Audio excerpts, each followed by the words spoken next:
150 amerikietiškų automobilių ir tiek pat motociklų savaitgalį griaudėjo Palangoje. Čia įvyko 9. amerikietiškos technikos mėgėjų sąskrydis.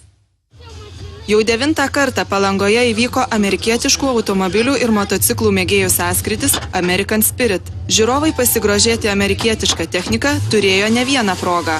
Gausybė renginių vyko visą savaitgalį Klaipėdoje ir Palangoje. Ne kartą šie gražuoliai važiavo ir kruizu Pajūrio gatvėmis. Tad šį kartą parade automobiliai ir motociklai iš 7 šalių ir visi jie savaip įdomūs. Dalyviai geografija jau, galim sakyti, susiformavusi, tai Pabalčios šalis tradiciškai, Lietuva, Latvija, Estija, didelis būrys dalyvių iš Rusijos, Baltarusijos, taip pat yra iš Vokietijos, iš Suomijos. Labai sunku išskirti, nes visi motociklai ir automobiliai, kurie čia yra nekasdieniai ir pasakyti, kad vienas ar kitas yra išskirtinesnis, sudėtinga. Turim premjerą, tai yra debiuto, galbūt, sakykime, tai pirmą kartą per 9 metus pas mus dalyvauja Cobra, Ford Cobra automobilis.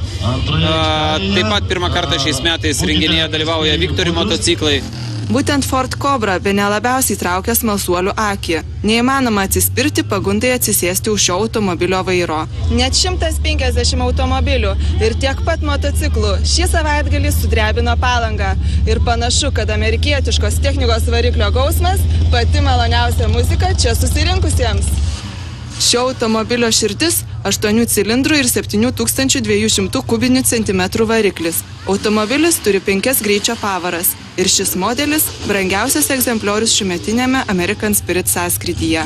Šis automobilis kainuoja nuo 85 iki 90 tūkstančių eurų. Ši kaina yra to, kaip automobilis atrodo dabar. Automobilis surinktas čia Lietuvoje, todėl mes jį ir norėjome pristatyti šiame šou.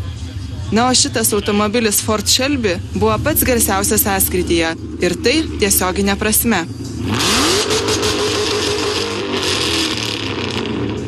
Automobiliai ir motociklai dalyvavo įvairiausiuose rinkimuose pagal jų kategorijas, o gražiausius sąskrydžio dalyvius išrinko ne speciali komisija, o visi dalyviai. Publikos ovacijų sulaukė ir šis patrakelis. Čia yra Chevrolet Monte Carlo 85 metų, 5.7 variklis korvetis ir pilna hidraulika yra. Priekis galas yra 8 akumuliatoriai dedas, valdoma 48 voltais, galinga, gali pašokti į orą, suktis, verstis, bet kaip kinietis keli vieną ratą, netgi važiuojant.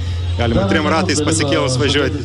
Tik entuziastų dėka įvykęs American Spirit sąskrydis laukiamas renginys amerikietiškos technikos gerbėjų. Juk tai proga pabendrauti su bendraminčiais ir žiūrovais. Mes, kaip sakant, dievinam, mums patinka, mums, nežinau, net kaip ir išreikšti tą jausmą.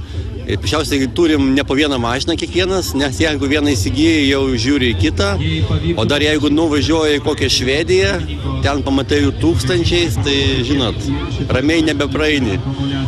Bandom važiuoti renginius, bandom organizuoti savo renginius, palaikom vieni kitus, kažką tai bandom daryti, kaip sakant. Parodom žmonėm, ką mes turim. Panašu, kad tuo, jog Lietuvos pajūryje vyksta tradicinis American Spirit, džiaugiasi ir žiūrovai. Ne vienas jų tvirtino, jog tai, ką jie mato, labai primena kadrus iš senų amerikietiškų filmų.